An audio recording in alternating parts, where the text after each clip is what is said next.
Hello, ici Dorine, Et Cyril, des investisseurs sereins. après plusieurs années de travail en tant qu'ingénieur, nous nous sommes lancés en investissement immobilier. Après 5 années d'acquisition, nous étions devenus libres financièrement. Dans ce podcast, nous vous partageons les stratégies et les bonnes pratiques pour développer votre intelligence financière. Dans le but non seulement d'être plus riche sur le papier, mais avant tout pour devenir plus libre et plus heureux. Alors, ouvrez grand vos oreilles et préparez-vous à atteindre vos objectifs. De fonctionnaire en France à constructeur de villas à Bali avec Tony. Hello les investisseurs sereins, j'espère que vous allez bien. Aujourd'hui, c'est un épisode un peu spécial, même si je le dis à chaque fois, parce que Tony, en fait, est un ami d'enfance. Je l'avais connu quand on était au collège et on s'est retrouvés par hasard. C'était il y a très très peu d'années, je crois l'année dernière ou il y a 2 ans, parce qu'il avait ses enfants dans la même école que moi. En tant qu'ami d'enfance, on se croisait, on se disait bonjour. Et un jour, Tony me dit: «Ah, au fait, je m'en vais.» Et je dis: «Mais tu vas où?» «Bah, je pars à Bali.» «Mais tu vas faire quoi à Bali?» «Ah, bah, je vais construire des villas.» Je fais: «Comment ça, tu vas construire des villas?» «Mais tu fais de l'immobilier?» «Bah ouais, bah moi aussi je fais de l'immobilier.» Et donc en gros, on s'est dit: «Bah attends, il y a un souci.» On était l'un à côté de l'autre et en fait, on n'a jamais discuté de ce qu'on faisait en immobilier. Donc, vous me connaissez, je me suis dit: «Bah c'est le moment qui passe sur le podcast. Je vais découvrir avec vous son parcours. J'ai trop trop hâte. J'espère que ça va vous plaire. C'est parti. Salut Tony, comment ça va?» Salut Dorine, ça va très bien. Et toi? Bah carrément, j'ai trop trop trop hâte de découvrir un peu ton parcours parce que je te connais comme ça, voilà, de loin, mais on avait fait le collège ensemble, donc je me dis: «Mais mince, qu'est-ce qu'il a fabriqué pendant tout ce temps, toutes ces années quand on s'est retrouvés?» Alors, tu connais un petit peu le podcast, tu sais qu'on démarre par le démarrage. Est-ce que tu peux dire rapidement aux auditeurs bah, d'où tu viens, ton milieu social de départ et le mindset financier de tes parents au démarrage de ta vie, quoi? Ok, je suis né à Metz. J'ai eu une enfance tout à fait classique avec des parents tout à fait dans la norme, on va dire. Ils étaient fonctionnaires tous les deux. En termes de mindset, non, ils n'avaient pas vraiment un mindset en termes d'entrepreneuriat. Ils sont restés une bonne partie de leur vie, voire toute leur vie en fait, sur Metz. Et puis voilà, donc j'ai eu une enfance classique, on va dire. J'ai manqué de rien, j'étais pas non plus dans l'opulence, mais voilà, tout à fait normal. Et donc, tu étais un enfant plutôt comment? Tu étais du genre curieux? Enfin, tu étais en mode. Tu savais déjà un peu ce que tu voulais faire dans la vie quand tu étais jeune? Enfin, dans ta tête, c'était quoi? Tu avais déjà des ambitions? Oui, j'avais des ambitions comme tout enfant, je pense. Et puis en grandissant, bien évidemment, ça s'est pas réalisé. J'ai fait ah, ceci dit, il y a quand même un petit rapport parce que je voulais être architecte quand j'étais gamin. Et donc, ça avait quand même un petit rapport avec l'immobilier. Et puis au final, si je me rappelle bien, j'ai appris assez rapidement que pour rentrer en école d'architecture, il fallait rentrer sur dossier.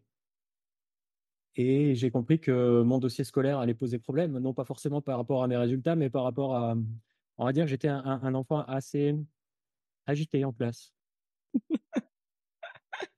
Je rigole parce qu'on était en classe ensemble. Eh ben oui, j'aimais bien faire rire les copains, on va dire, ou les copines. Et puis je crois que je me suis mis la barrière tout seul. Je me suis dit, c'est même pas la peine d'essayer. Ton dossier sera pas accepté. Donc là, pour le coup, on va dire que j'ai relativement manqué de courage. Et puis je suis parti dans toute autre chose. J'ai fait de la psychologie. Voilà, j'ai fait un bac scientifique et une fac de psycho. Donc plein de surprises, rien à voir. Mais c'est marrant, pourquoi tu as choisi psycho du coup? Parce que je voulais faire de la recherche en psycho. Moi, tout ce qui était mécanisme de la pensée, mémoire, etc., c'était quelque chose qui m'intéressait beaucoup. Et donc voilà, je me suis dit, bah, et pourquoi pas? Et puis au final, j'ai fait ma licence. J'ai pas vraiment adhéré, on va dire, aussi au schéma de pensée qu'on nous inculquait, etc. C'était pas quelque chose voilà, qui me correspondait. Donc j'ai cherché autre chose. J'ai arrêté mes études en licence, je sais pas, à 21 ans. Et puis voilà. Et alors là, tu te dis quoi? Mais mince, tous mes plans tombent à l'eau, je fais quoi de ma vie? Non, là, je me dis, bah, je vais rentrer dans la fonction publique. Mes parents étant fonctionnaires, bien souvent reproduit les schémas de ses parents. J'ai passé un concours, j'ai été accepté, et puis ma vie était toute tracée. Et donc là, c'était le bonheur absolu, j'imagine? Je sais pas. C'était le bonheur absolu, c'était ma vie de l'époque. Après, à un moment donné, assez rapidement, d'ailleurs, au bout de 3 4 ans, je me suis dit, mais il te manque quelque chose. comment tu pourrais essayer de générer un revenu complémentaire? Quand on est fonctionnaire, on ne gagne pas super bien sa vie. Moi, ce que je voulais, c'était être indépendant financièrement pour pouvoir un jour, éventuellement, si l'occasion se présentait, changer d'orientation et puis faire quelque chose qui me plaise réellement. Attends, mais tu veux dire que tu avais déjà le mot indépendance financière, c'était un mot que tu connaissais à 24-25 ans? Oui, à 24-25 ans, oui. Je l'appelais peut-être pas comme ça, je m'en rappelle plus, je l'avoue. Mais j'avais besoin voilà, de trouver quelque chose. Et j'ai allé sur un forum, par exemple, qui m'a beaucoup appris, si je peux le dire d'ailleurs, devenir rentier. Voilà. Donc, je pense que le titre parle de lui-même. Je pense qu'il y en a beaucoup parmi vous qui connaissaient. Et j'ai appris énormément de choses là-dessus. Je me suis formé. Je me suis formé à l'immobilier pendant un an. J'ai regardé donc ce forum, j'ai regardé des vidéos, j'ai acheté des bouquins pour apprendre aussi. Et puis à 25 ans, je me suis lancé. Attends, juste avant que tu me racontes ton Ouais. lancement, moi, ce que je trouve dingue, c'est comment tu as fait pour savoir que c'était possible. Tu n'avais pas tous tes collègues qui disaient: «Mais non, mais Tony, tu délires, c'est pas possible». Enfin, comment tu as fait pour, J'ai pas le souvenir d'en avoir parlé autour de moi, en fait. Voilà, moi, je et j'ai vu à travers ces lectures et ces apprentissages que certains y arrivaient. Je me suis dit: «Bah, pourquoi pas toi, en fait?» Et puis voilà, en fait, je crois que je me suis pas posé tant de questions que ça. La seule chose qui était importante pour moi, c'était d'abord de me former. Donc j'ai passé un an à vraiment, réussir à commencer, on va dire, à maîtriser le sujet. Et une fois que j'ai considéré que j'avais suffisamment de bagages techniques, on va dire, et ben, je me suis lancé. et tu t'es formé en payant ou uniquement en livres et en contenu gratuit? Non, j'ai jamais payé. Alors peut-être qu'il y a des formations qui sont très bien, j'en sais rien, mais j'ai jamais payé. OK, et donc là, à 25 ans, tu te dis: «Je commence par quoi?» Et j'avais bien compris assez rapidement que le nerf de la guerre, c'était les impôts. Donc je voulais, pas j'avais pas d'énormes revenus à ce moment-là. Je gagnais 2 000 € à peu près. Je voulais pas, entre guillemets, «me foutre dans la merde». Voilà, donc moi, l'idée, c'était d'investir, de rien payer. En fait, moi, je voulais réussir à me dégager un cash flow et puis voilà. Donc moi, ce qui me paraissait être le plus simple à ce moment-là, c'était la location meublée, le LMNP. Et donc j'ai commencé en achetant un petit studio, sur Metz, que j'ai plutôt bien acheté, je pense, parce qu'il était rentable. Je gagnais un petit peu chaque mois, donc j'étais content. Et donc là, tu as eu ton premier déclic. Après, tu as pas eu le moment où, tu dis: «Ah ouais, mais du coup, faut j'en achète une tonne», parce que tu as fait de la location longue durée ou tu as fait de la location courte durée? Longue durée. Tu as fait que longue durée? Je ciblais les étudiants, en fait. Metz, c'est une ville, bon, tu connais, hein, c'est une ville, étudiante. Ça manque de studios. Il y a beaucoup de demandes, il y a un petit peu moins d'offres. Donc les studios à Metz, j'avais compris que c'était un bon créneau. Donc voilà, moi, dès le départ, mon objectif, c'était pas de m'arrêter à un seul appartement, si c'était ça ta question. Assez rapidement, en fait, 4 mois après, j'en ai acheté un deuxième. Toujours à Metz, toujours un studio, toujours en meublé. Et puis après, bah, c'est parti comme ça. Une fois que, en fait, le pas le plus difficile, c'est toujours le premier pas. Une fois qu'on l'a fait, bah, il suffit de reproduire. Au final, si ça s'est bien passé, moi, ce que je voulais surtout éviter, c'était de rater mon premier investissement. Parce que ça, on peut le payer après et on peut avoir un boulet au pied pendant quelques temps. Donc, c'était surtout ce que je voulais éviter. Bon, le premier investissement s'est bien passé. À partir de là, bah, j'ai continué. Et puis voilà. Ah ouais, non, mais ça, je suis trop d'accord. Parce qu'en fait, si tu rates ton premier investissement, bah, tu es en mode, «Ouais, bah, du coup, c'est nul, ça marche pas, j'arrête», C'est ça. puis en fait, ça te plombe ta vie parce que ça change toute ta vie, parce qu'en l'occurrence, ta vie s'est transformée, grâce à tout ça, quoi. Et donc du coup, tu es resté spécialisé dans les studios à Metz et tu les as achetés, ou est-ce qu'à un moment donné, tu es passé sur des immeubles, tu as fait un peu autre chose, ou tu es monostratégie? Bon, pour le coup, je suis resté monostratégique et je suis resté sur les studios. OK, et tu les as achetés au fur et à mesure. Tu as pas eu de blocage au niveau des banques à un moment donné? Comment ça s'est passé, Non, j'ai pas eu de soucis particuliers. Après, j'avais pas d'énormes revenus, on va dire, grâce à mon travail, mais étant fonctionnaire, faut reconnaître que ça représente une certaine, assurance, on va dire, pour les banques. Donc, à chaque investissement, en fait, j'augmentais ma capacité d'emprunt. C'est pas vrai? Comment tu faisais ça? Bah, avec des rentabilités intéressantes, ça me permettait, moi, en tout cas, c'était le discours de ma banquière, donc moi, j'ai jamais cherché à la contredire. Ouais, c'est ça. Non, mais très bien.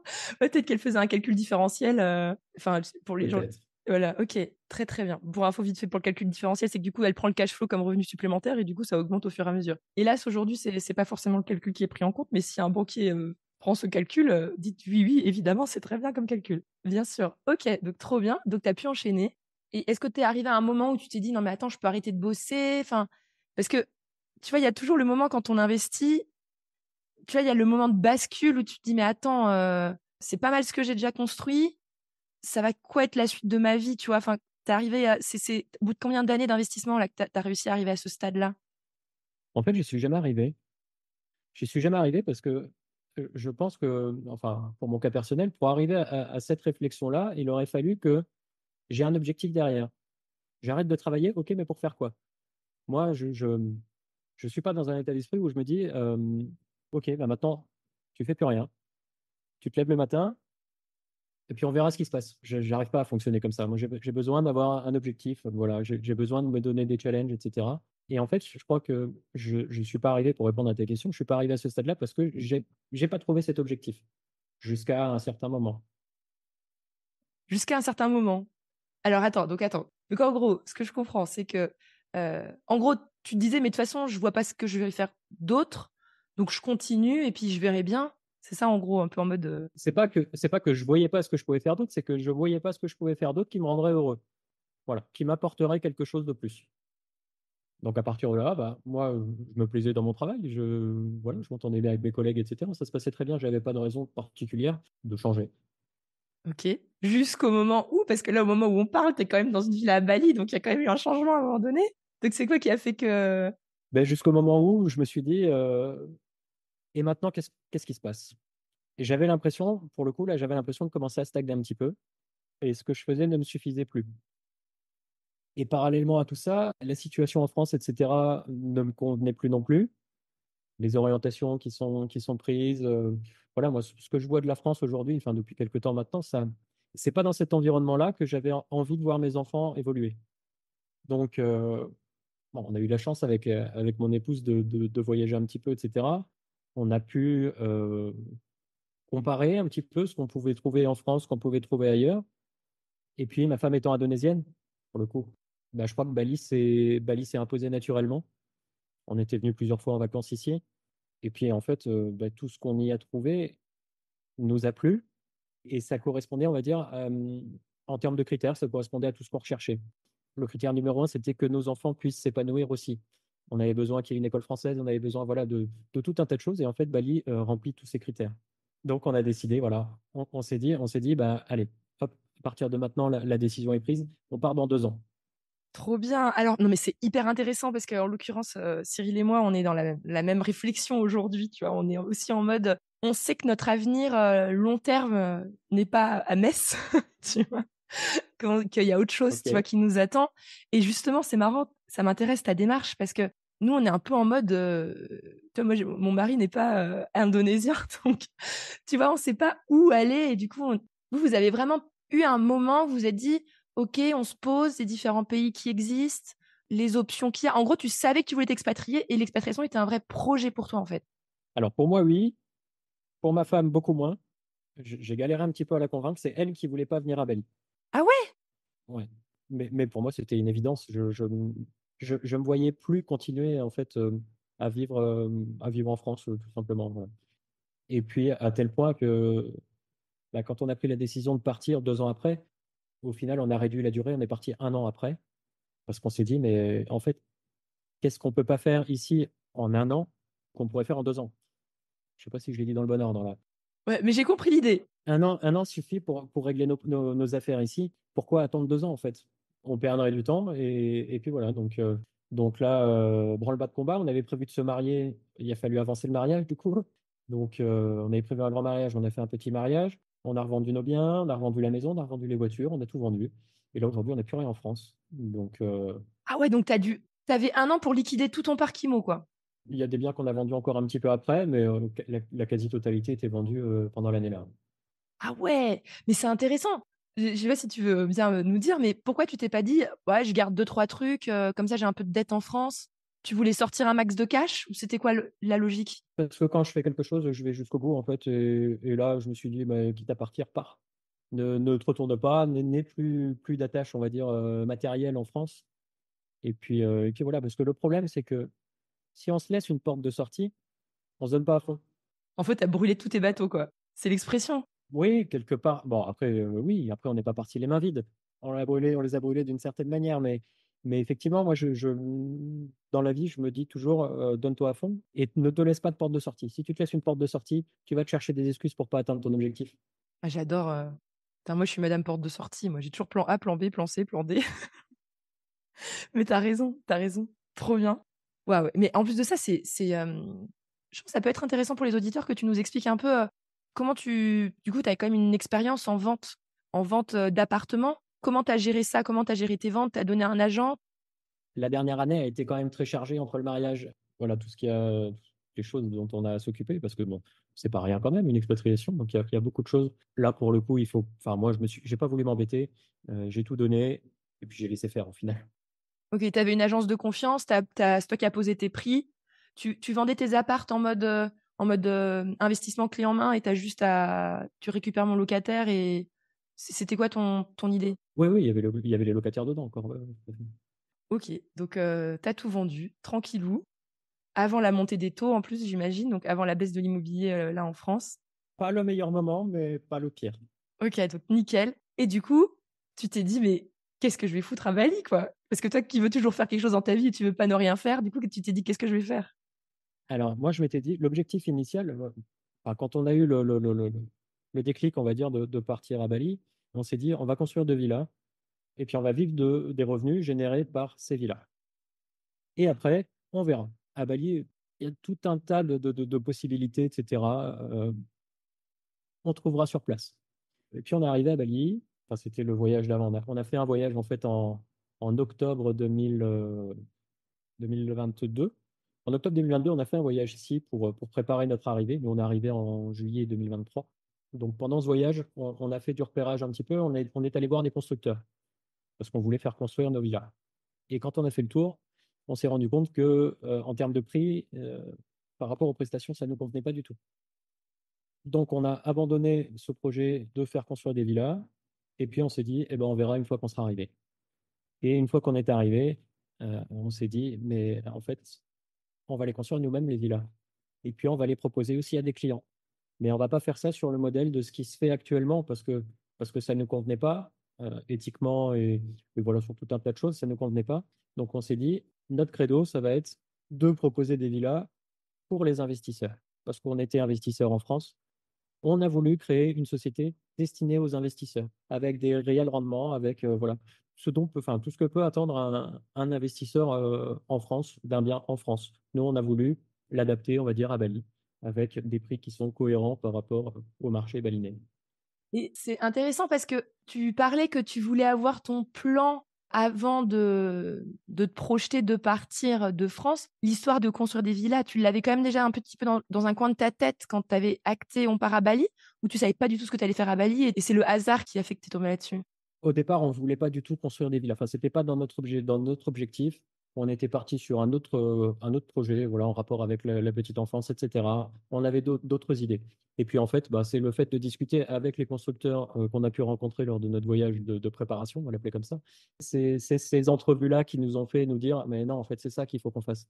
Là, il y a quelque chose à faire puisqu'aujourd'hui, un investisseur ne retrouvera pas les mêmes choses que ce que nous, on pourrait réussir à proposer aux investisseurs français.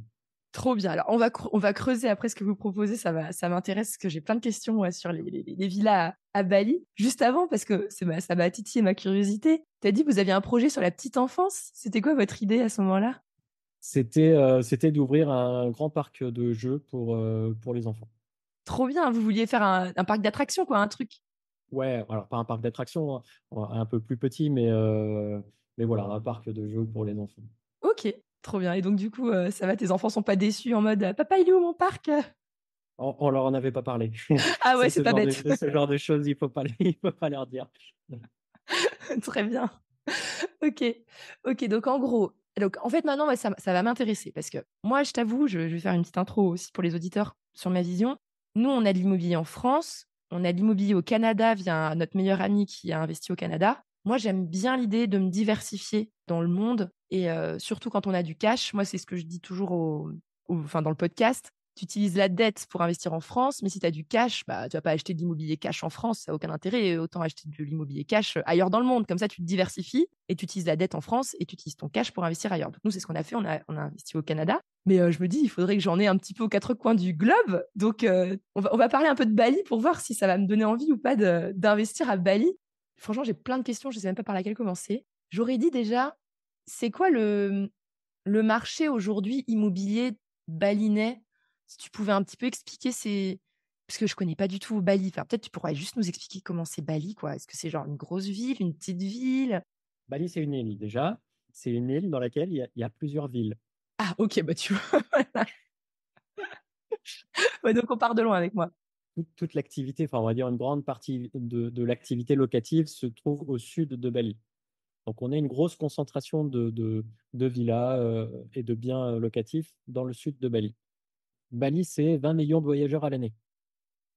D'ici 2030, les autorités indonésiennes prévoient 30 millions de voyageurs à l'année.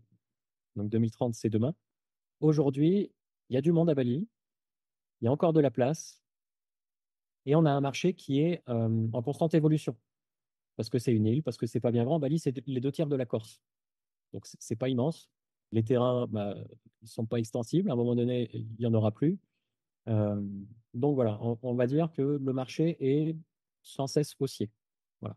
Après, on voit qu'il y a une typologie aujourd'hui de touristes qui est différente par rapport à il y a quelques années. Aujourd'hui, on a des touristes qui ont beaucoup plus de pouvoir d'achat qu'avant. Donc nous, ce qu'on conseille, en tout cas c'est l'orientation qu'on a pris nous, dans notre société, c'est de proposer des produits de luxe, des villas de luxe, mais à bas prix.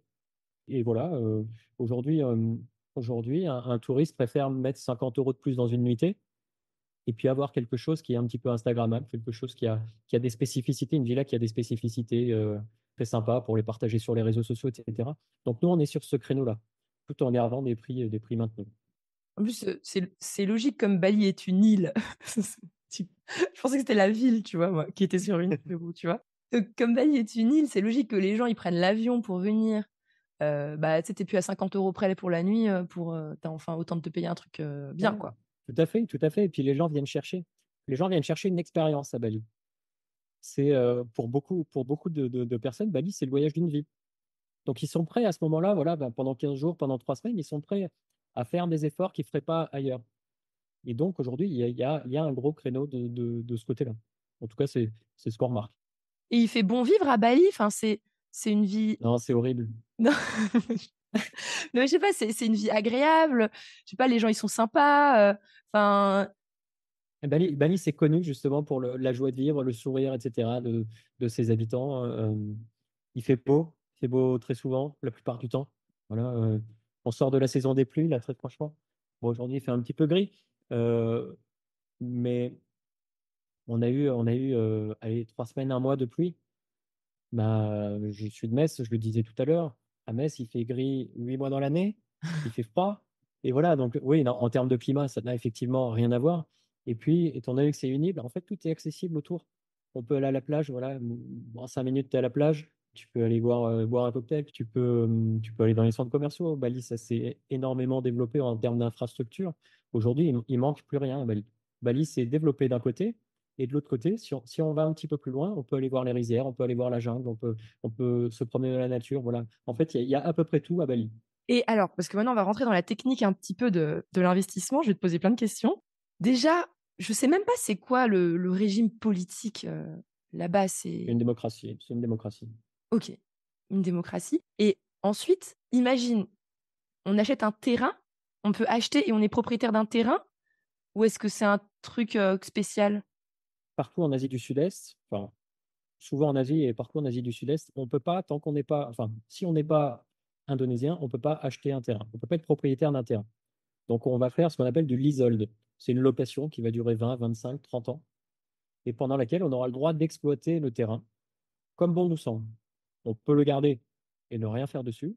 On peut le garder et construire une villa. Enfin voilà, on peut faire à peu près tout ce qu'on veut sur le terrain, sur la durée du lease.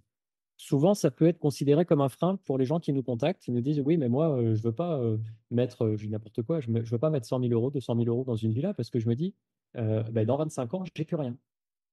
C'est vrai qu'en français, en France, c'est pas, ça marche pas comme ça, donc du coup on est étonné, quoi. Tout à fait. Mais là, en fait, la meilleure réponse à apporter, c'est juste de dire, mais voilà, en 5 ans ou en 6 ans, les 100 000 euros ou les 200 000 euros qui ont été investis initialement, ils sont remboursés. C'est-à-dire qu'après, il reste 20 ans. Si on avait pris 25 ans au départ, ça veut dire qu'il reste 20 ans pour faire uniquement du bénéfice par la suite.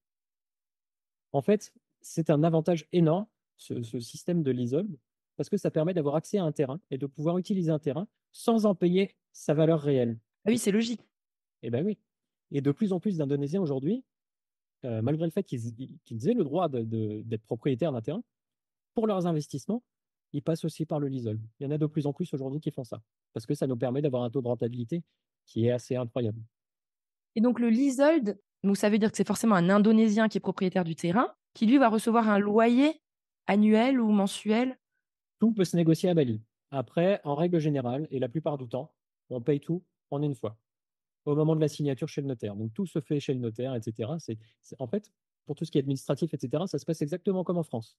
Donc on a des avocats, nous on travaille toujours avec un cabinet d'avocats qui vérifie que tout se passe bien, c'est-à-dire qu'on fait les due diligence, c'est ce qu'on appelle comme ça, les due diligence pour vérifier que le terrain, on a bien le droit de le louer, que le propriétaire est bien le réel propriétaire du terrain, etc. On passe chez le notaire, et puis voilà. Et je me rappelle plus de ta question en fait. Je me suis perdu. C'est pas grave. Je demandais que si c'était le terrain, on donnait un loyer au propriétaire du terrain, ou est-ce qu'on et toi t'expliquais que donc on achète cash. On paye tout cash dès le départ, la plupart du temps. Après, on peut aussi s'arranger et payer annuellement, etc. Mais en règle générale, c'est au départ. Et j'imagine, je sais pas, hein, un ratio entre si on achetait vraiment le terrain et qu'on le fait un leasehold sur 25 ans, c'est 3 fois moins cher un leasehold qu'un un terrain cash? Ouais, c'est du simple au double, grosso modo. Simple ou double? OK. Sachant qu'on a aussi la possibilité, à l'issue du lease, on a la possibilité de prolonger pour une durée qui aura été établie initialement lors de la signature du contrat. C'est-à-dire que si tu prends 25 ans de location, à l'issue, tu peux reprolonger pour 10 ans, 15 ans, 20 ans, 25 ans, comme tu l'avais précisé dans le contrat initial, Mais en payant du coup à nouveau quelque chose? en payant à nouveau au prix du marché à ce moment-là. OK. Mais par contre, est-ce que le propriétaire du terrain, est-ce qu'il peut te mettre dehors au bout de 25 ans parce qu'il veut récupérer son terrain? Si ça avait été précisé dans le contrat initial chez le notaire, si on avait précisé, si on avait mis une clause indiquant qu'on peut prolonger le terrain, à ce moment-là, il n'a rien à dire, il ne pourra pas. Par contre, si on n'avait pas prévu de clause initialement, voilà, effectivement, il sera en droit de récupérer son terrain.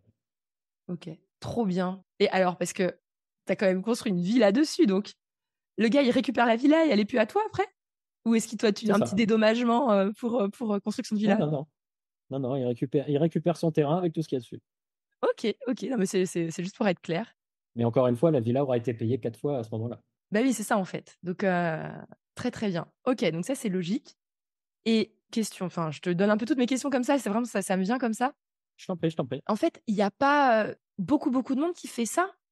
Le business que tu fais, c'est-à-dire de trouver des terrains, c'est pas saturé en nombre de personnes qui font ça? Il y a assez de terrain pour tout le monde, pour tous les constructeurs et tout ça? Ou c'est un peu la guerre quand même? Bali, c'est la guerre comme partout, je pense. Je veux dire, j'imagine qu'en France, c'est la guerre aussi entre les constructeurs, etc. Voilà, il y a de la concurrence, bien entendu. Après, Bali, ça fait rêver. Je veux dire, Bali, régulièrement, c'est dans les deux, trois, voire la première d'ailleurs, destination prisée au monde. Voilà, elle a toujours le prix de la destination de rêve, etc. Donc, le monde entier connaît Bali. Le monde entier vient en vacances à Bali. Donc, le monde entier a besoin d'avoir une villa à Bali, en location. Ouais. Donc, il y aura toujours de la demande. OK, et donc en fait, forcément, bah, il y a quand même beaucoup de constructeurs, mais tu disais que le marché, il était pas encore, saturé, il y a encore de quoi faire, pour faire ça. OK, et Tout à fait. il y a pas des règles en termes de construction, enfin, de protection de la nature et de se dire, ben, il y a des terrains protégés ou sur lesquels on n'a pas le droit de construire, enfin, c'est réglementé? Si, alors, je ne vais pas rentrer dans le détail parce que je vais perdre les auditeurs, je pense. Mais voilà, il y a différentes zones, un petit peu sur le modèle français d'ailleurs, il y a différentes zones. Il y a des zones sur lesquelles, une zone verte par exemple, sur lesquelles on n'a pas le droit de construire, c'est des zones agricoles. Il y a les zones jaunes, là on a le droit d'y construire sous certaines conditions. Voilà, il y a des conditions en fonction. Voilà, tout est matérialisé par des zones de couleurs, hein, des couleurs de zones plutôt. Et tu penses que d'ici 5 ans, genre, à Bali, il y aura des villas partout et il y aura plus de jungle ou? Non, mais non, non, c'est pas possible.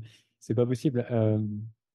Après, il y aura une limitation à un moment donné. Pour l'instant, c'est ce que je disais tout à l'heure, le gouvernement souhaite accueillir plus de monde à Belle. Donc OK. pour l'instant, le gouvernement laisse les gens, entre guillemets, construire comme ils le souhaitent, selon les zones, encore une fois, les zones à respecter, bien sûr. À un moment donné, les autorités indonésiennes feront le nécessaire pour stopper ça. Ouais. Parce que effectivement, ce sera plus possible. Et puis, il faut pas non plus. Bali, c'est une île qui est magnifique. Il faut pas non plus défigurer Bali. Les atouts de Bali, en premier lieu son paysage, c'est la culture, c'est les paysages. Si on commence à construire des villas partout, bien entendu qu'il y aura plus de touristes à Bali. En fait, ça n'aura plus d'intérêt. Bah oui. OK, donc en fait, faut pas non plus trop traîner, pour acheter sa villa à Bali parce que si on traîne trop, on risque de plus pouvoir et probablement que le jour où, on peut plus construire de nouvelles villas, ça fait augmenter les prix, parce que la pression va encore plus monter, quoi. C'est une analyse qui a du sens.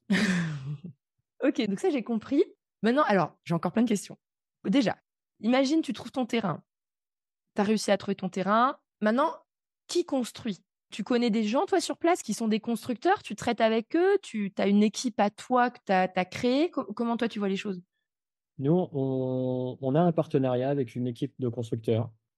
Grosso modo, il y a différentes manières de faire construire à Bali. Nous, on a préféré assurer les choses. On a pris un constructeur établi avec une vraie société, etc., euh, pour notamment tout ce qui est question d'assurance, etc. Donc voilà, donc nous, on travaille toujours avec le même prestataire parce qu'on l'a déjà fait travailler, parce qu'on le connaît, parce que ça se passe bien tout simplement avec lui.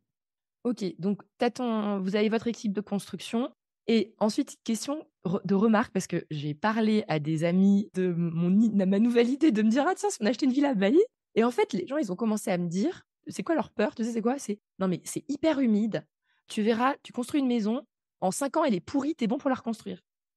Qu'est-ce que tu as à dire de ça? C'est vrai? C'est vrai? En 5 ans elle est vraiment pourrie? Non, en fait, tout dépend de la manière dont on construit la villa. Effectivement, il y a des maisons qui vieillissent très mal parce qu'elles sont, on va dire que il n'y a pas de mesures qui ont été prises pour contrer ça. Effectivement, il y a de l'humidité à Bali. C'est une zone tropicale, donc bien sûr qu'il y a de l'humidité à Bali. Il y a aussi des tremblements de terre, il y a une zone, enfin, on est en zone sismique. Donc voilà, maintenant, il y a des normes qui existent. Et si on fait les choses proprement, j'ai envie de dire, il n'y a pas de raison. Il n'y a pas de raison que ça ne fonctionne pas. Nous, par exemple, sur nos constructions, toutes nos constructions, on les fait sur des vides sanitaires. Voilà, par exemple. Ça, c'est pas quelque chose que tout le monde fait parce que ça coûte un petit peu plus cher à construire. Mais nous, on le fait. Ça permet d'éviter les remontées capillaires, ça permet de limiter les fissurations, etc. Donc tout dépend, genre, voilà, ma réponse, c'est tout dépend de comment tu construis ta maison. Et est-ce que tu dois mettre en place des déshumidificateurs ou une VMC spéciale ou enfin Non, pas du tout. Après, ici, à Bali, c'est un mode de vie qui est complètement différent. C'est-à-dire que on va passer la journée, la villa grande ouverte.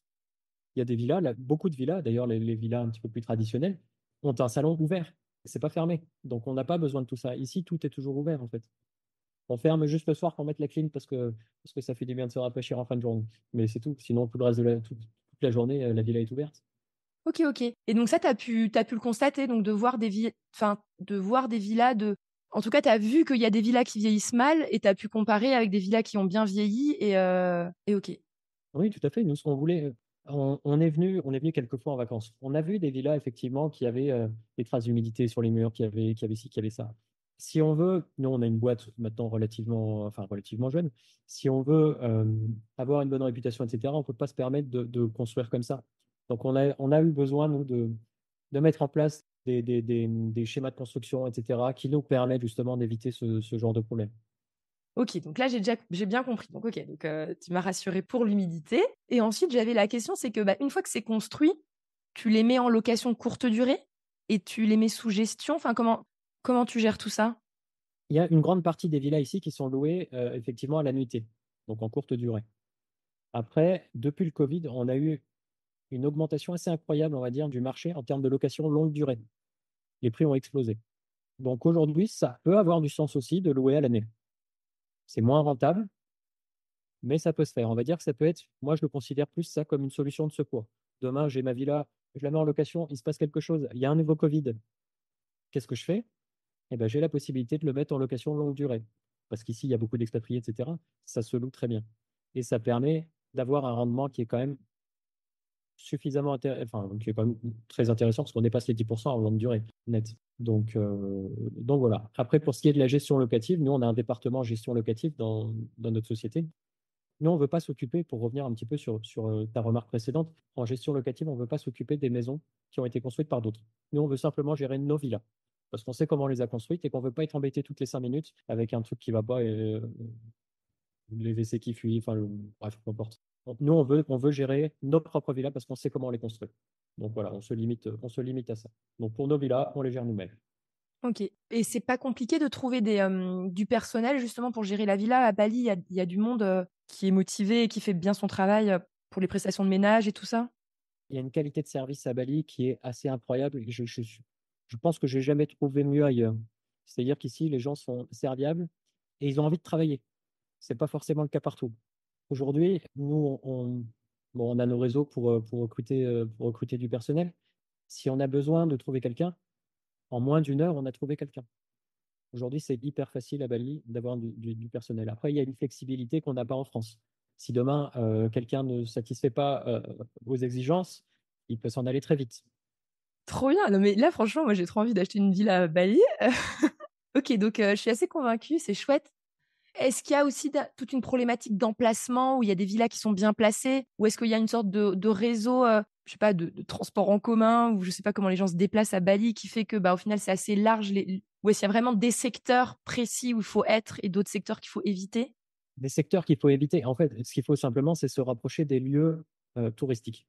Alors, ça va être les plages, forcément, et ça va être des temples ou, enfin voilà, toutes les attractions touristiques, vous pouvez vous mettre autour et ce sera intéressant.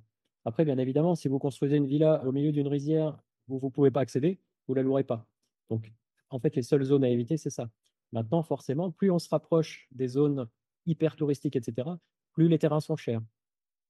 Donc, il faut trouver le bon compromis. Nous, c'est pour ça qu'on intervient avec nos clients, puisque notre rôle, notre mission à nous, c'est de leur dire, ben voilà, avec votre budget, le plus intéressant, ce serait d'investir là. Parce que là, vous allez pouvoir construire tel type de villa, une villa 2 chambres, une villa 3 chambres, une villa 4 chambres.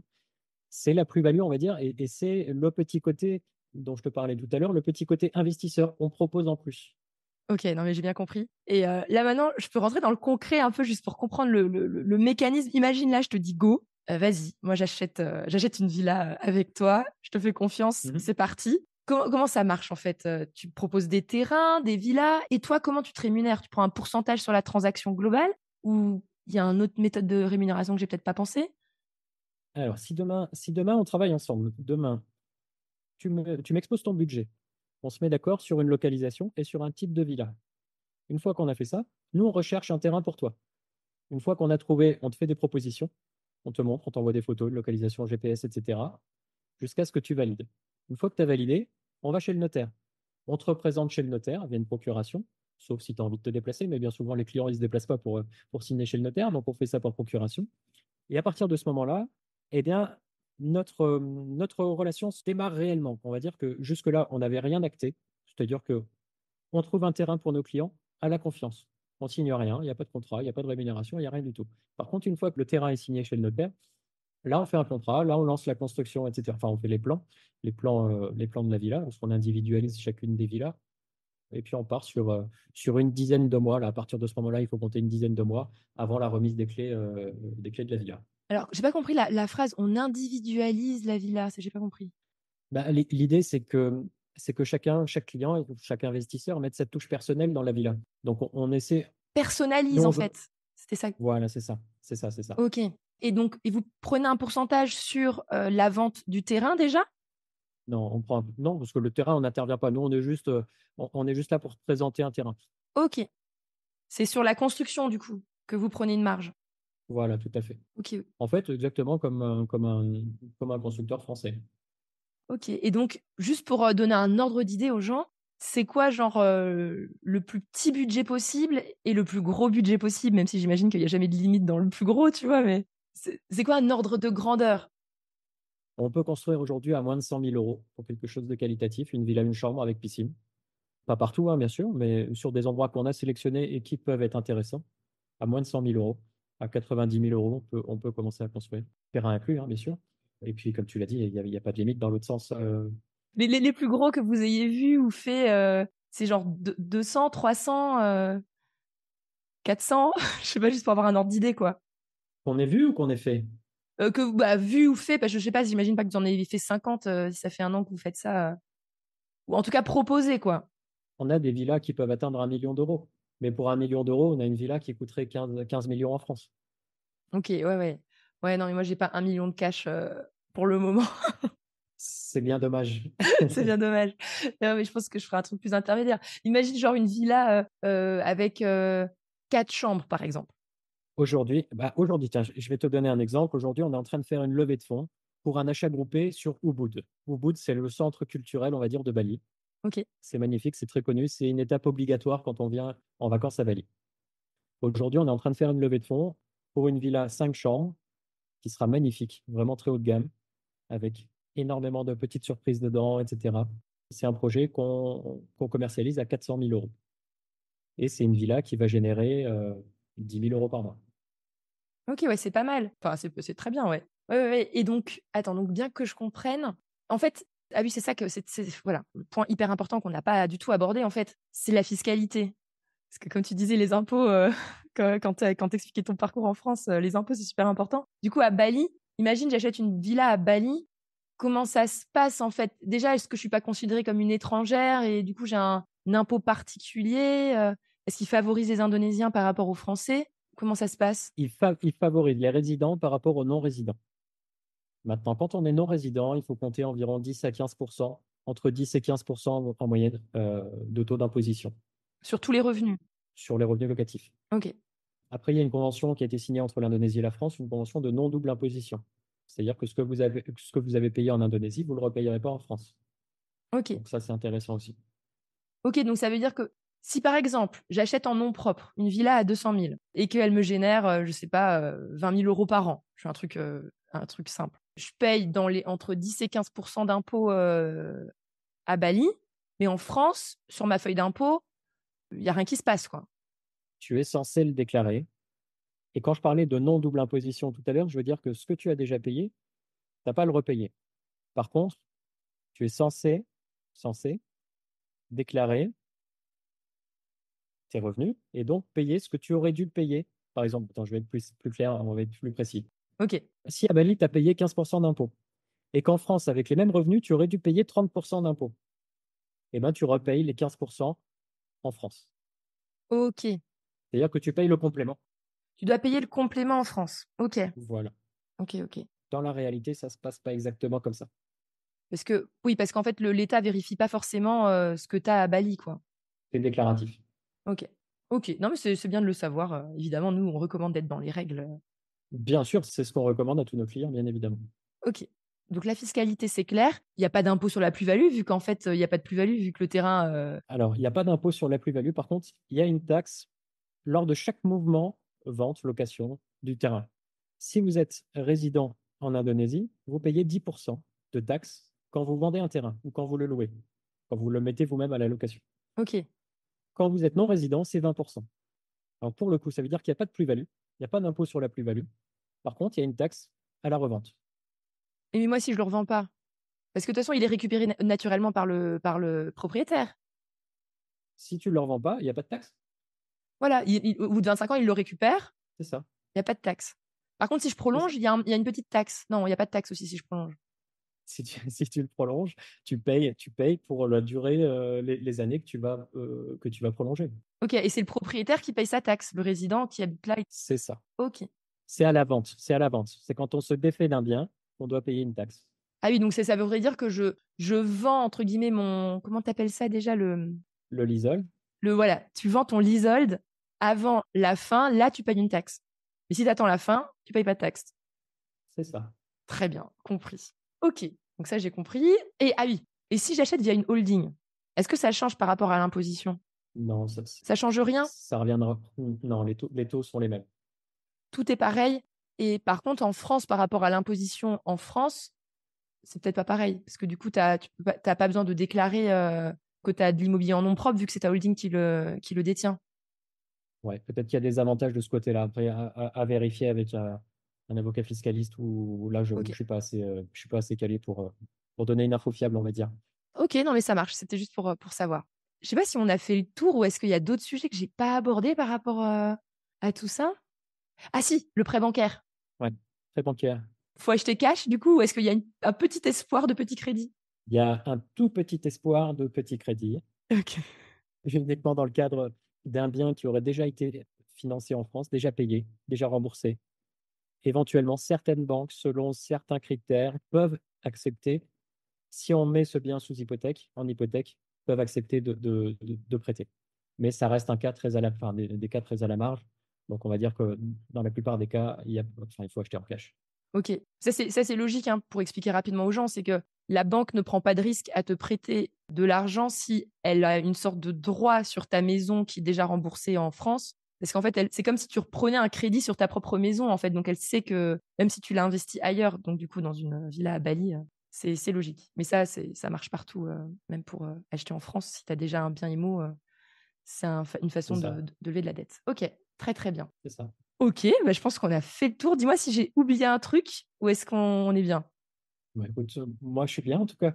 Ok, bon bah voilà. Bah alors à ce moment-là, si jamais les gens se disent non mais carrément, moi j'ai 90 000 balles ou 100 000 balles qui dorment ou peut-être plus, et je me dis bah attends, j'ai déjà de l'immobilier en France ou pas d'ailleurs, hein, ça dépend. J'ai envie d'acheter à Bali. Bah comment ils font pour te contacter Est-ce que tu as un site internet, des réseaux sociaux? Voilà, je veux bien que tu expliques un petit peu comment on fait pour te suivre. Eh ben, on a des réseaux sociaux, on est sur Facebook, on est sur Instagram, on est très actifs. Sur notre site internet baliestvilla.com, vous pourrez voir toutes nos villas, enfin toutes nos villas, une sélection de modèles de villas, on va dire. Et puis voilà, il y a un formulaire de contact. N'hésitez pas, on vous répondra. Trop bien. Et t'es associé, c'est ça, hein? On s'est associés, c'est ça. On a commencé, on va dire, à deux avec mon épouse pour lancer la société. Et puis assez rapidement, on s'est associé avec deux autres personnes qui étaient d'ailleurs agents immobiliers, ils avaient des agences immobilières en France. Donc voilà, on reste toujours dans ce cadre-là d'investisseurs en France, on va dire. Parfait. Bah, c'est hyper clair. Merci beaucoup, Tony, d'être venu et Merci à toi. enfin rassasié de ma curiosité de savoir mais d'où tu as fait tout ça. Donc, je suis trop contente. Et ben, j'espère qu'on pourra en parler un petit peu plus longuement quand tu prendras des billets d'avion pour venir me rejoindre à Bali. Et puis, Voilà. et puis voilà.